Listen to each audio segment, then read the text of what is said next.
fue ayer. Hace un rato la policía empezó a reprimir, hicieron un corte total de las calles en derredor del Congreso, no los manifestantes, sino los propios policías.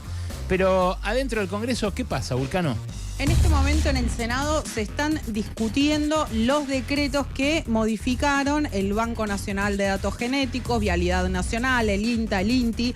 Son decretos que ya fueron rechazados por la Cámara de Diputados y si el Senado consigue avanzar en el rechazo de estos decretos, se caen los decretos. Algo que le preocupa al gobierno, te diría que en principio el número está para poder rechazar estos decretos, están debatiendo sobre ese tema. Obviamente que los dos proyectos más importantes o leyes más importantes que quieren tratar y que hay cierta expectativa, uno tiene que ver con la emergencia pediátrica y el otro con el financiamiento educativo. También se tratan de leyes que ya fueron tratadas en la Cámara de Diputados. Ajá. Y que también generan cierta preocupación en el gobierno. Por ahora te diría que los números, por lo menos de lo que estuve consultando, están un poco más tranquilos que lo que estaban en su momento en diputados, donde siempre es un poco más complicado conseguir justamente esas mayorías que los posibiliten al momento de la votación de tener un triunfo.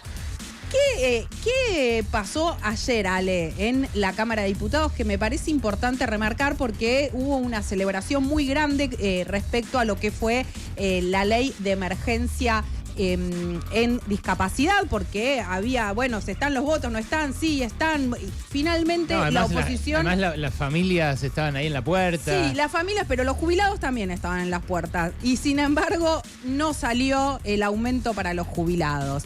¿Por qué? Porque ahí hubo una especie de acuerdo entre los opositores, los gobernadores ahí no se metieron tanto, y te digo que si se metieron para facilitar que algunos de sus legisladores apoyen lo que tenía que ver con ratificar la ley de emergencia en discapacidad. En ese sentido, el número fue sobradísimo, estuvo bien, se consiguieron los 2 tercios, ¿no? Hay que remarcar eso, que eran necesarios los 2 tercios. Y para el caso de la suba del 7,2% para los jubilados, más el aumento del bono de 70.000 a 110.000 pesos, que haciendo cuentas ayer con varios colegas decíamos, che, pero en realidad estamos hablando de aumentarle 64.000 pesos más a los jubilados. Lucas, sí. Una vergüenza eso en ese sentido, ¿no? Porque calculado acá al aire, no estamos hablando de ningún número estrambótico, ni mucho menos. Bueno, ¿qué pasó y por qué no se consiguieron los 2 tercios? Empezaron a llamar desde el gobierno algunos gobernadores con los que ya venían hablando, pero Ale, estuve en contacto con algunos que me mencionaban, estamos porque muy preocupados porque puede llegar a ratificarse la ley. Empezaron a llamar, llamaban a unos, llamaban a otros, en algunos casos les dijeron con nosotros no cuenten, y después se apoyaban en, obviamente, algunos gobernadores con los que cerraron acuerdos electorales, entre ellos Alfredo Cornejo, también Rogelio Frigerio, que ahí te diría que no fue necesario hablar demasiado porque ya estaba cerrado que sus legisladores iban a acompañar al gobierno. Pero, ¿qué pasaba con otros gobernadores? ¿Y de qué gobernadores estamos hablando en este caso? Estamos hablando de uno de los gobernadores que también es aliado del gobierno, que es Leandro Cedero, radical del Chaco, que tenía algunas dudas de qué hacer y finalmente su diputado acompañó. ¿Un diputado nada más? ¿Tiene? Atilio Benedetti, que... le responde directamente, de Gerardo Cipollini. Gerardo Cipollini. ¿Los de Frigerio y los de Cornejo los tenés como para decirlo? Mira, te digo... Digámoslo porque capaz hay jubilados en Mendoza y en Entre Ríos que quieren saber quién votó en contra suyo, en contra de querer un aumento de 60 lucas. Bueno, Atilio Benedetti es uno de los diputados que responde a Rogelio Frigerio, que ayudó a blindar el veto de Javier Milei para que no se le pueda aumentar. ¿Quién más? A los jubilados. Después, otros que son 3 diputados mendocinos que responden a Alfredo Cornejo, también blindaron este veto. Ajá. Que es Lisandro Nieri, Soledad Carrizo y Pamela Verazay. Mencionábamos antes a Gerardo Cipollini, que reporta directamente a Leandro Cedero. Y después sale algo importante, por cómo no se consiguieron los 2/3 por 6 votos. Hubo 6 ausencias. Epa. Entonces muchos lo que decían es, che, si llegaban a estar 6 abstenciones, si llegaban a estar los 6 que se abstuvieron y tomaban una decisión en vez de abstenerse, de votar a favor, se podría haber revertido ese voto. ¿Quiénes son? A ver. Bueno, te cuento quiénes son los 6 que se abstuvieron. Marcela Antola, que es de Democracia para Siempre. Ajá. Alberto Arrúa, Carlos Fernández, Yamila Ruiz y Daniel Balsic, que los 4 reportan a Rovira, o sea, al gobernador de Misiones, a Pasalacua, directamente.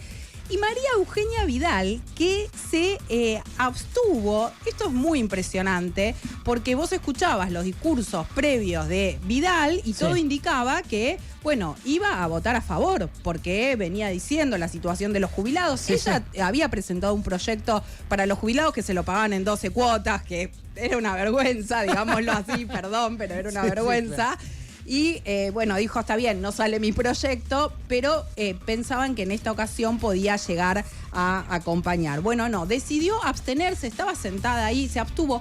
La que directamente estuvo totalmente ausente, pero estaba en el Congreso, es Silvia Los Penato. Llamó mucho la atención porque también algunos creían que podía terminar sentándose en su banca y podía acompañar.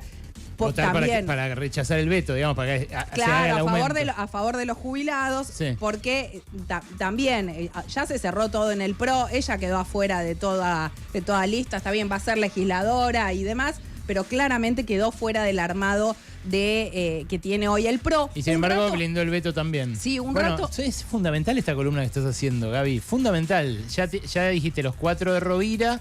No me extraña. Además, acordate el nexo que tiene Rovira con el mileísmo a través de Augusto Marini, el dueño de Blender y de Carajo, ¿no? Un financista que está poniendo la guita para el lugar donde Caputo da sus conferencias de prensa, donde Caputo va y habla de economía rodeado de chupamedias. Bueno, esa la pone un tipo que tiene negocios en Misiones, lo hemos contado acá 1 y 1000 veces, negocios en Misiones multimillonarios con la receta y la historia clínica. Se llama Alegra Med, la empresa que tiene Marini allá, y a lo único que le alegra es a él, porque cobra creo que $3 por cápita de ciudadanos misioneros que se atienden en el subsistema público. Imagínate el geyser de guita que es eso. Bueno, evidentemente Rovira devuelve favores, ¿no? Después se ausentaron otros, además de Silvia Los Penato, que hay que poner el ojo. Una es Tania Bertoldi, de Neuquén, es del bloque de Unión por la Patria.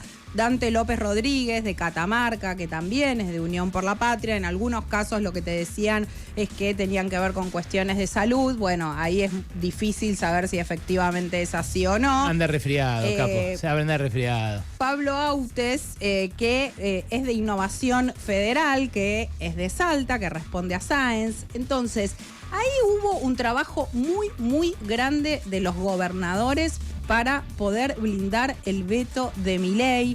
Eso es importante remarcarlo. Claro, porque gobernadores que después dicen nosotros le doblamos el brazo con lo de los ATN, bueno, o que nos ponemos firmes con el reparto de la guita de la obra pública. Y acá es interesante 2 cosas. Tanto Fernando Carvajal, que es un diputado de Democracia para Siempre, radical, ex juez y demás, dijo directamente en el recinto, che, están cambiando un ATN por un voto. Claramente le hablaba a los gobernadores. Germán Martínez, el jefe del bloque de Unión por la Patria, directamente dijo, en este momento hay aprietes a muchos diputados. Piensen muchos cómo votaron, porque es cierto que muchos en algún momento habían tomado una decisión, por ejemplo, de votar de manera afirmativa y después votaron de manera negativa. Entonces, estamos hablando en relación a la ley, ¿no? A la ratificación de la ley. Bueno, todo esto se dejó al descubierto el rol importante que tienen los gobernadores y qué flojo que resulta después todo cuando vos ves que los 23 gobernadores más el jefe de gobierno porteño firman 2 proyectos de ley o impulsan 2 proyectos de ley para que se pueda avanzar en eso, que finalmente consiguieron los votos, tanto para lo que tiene que ver del reparto de ATN como de combustibles líquidos, la izquierda fue uno de los sectores que dijo, che, momentito, ahora nos vienen a pedir que nosotros les votemos esto, nos vamos a abstener, cosa que hicieron. Nos vamos a abstener porque nos vienen a pedir esto y hace un rato cambiaron justamente los votos de los jubilados y pretenden que nosotros le votemos para que les den guita. El tupé de un gobernador que diga, che, qué mal la izquierda, ¿no? Qué mal la izquierda cuando vos estás bancándole el veto a que le den 60 lucas a los jubilados. En fin, información preciosa la que trajiste, Vulcano. En un ratito vuelvo a vos para lo que está pasando ahora de cara a la sesión en el Senado, donde se están discutiendo, decías, no solamente la cuestión de las universidades, sino también los decretos. En este momento se están discutiendo los decretos, es probable que se voten en un ratito nomás para ver si finalmente los rechazan. En el lugar a donde te vas a enterar es acá, ¿dónde más? Pasaron cosas.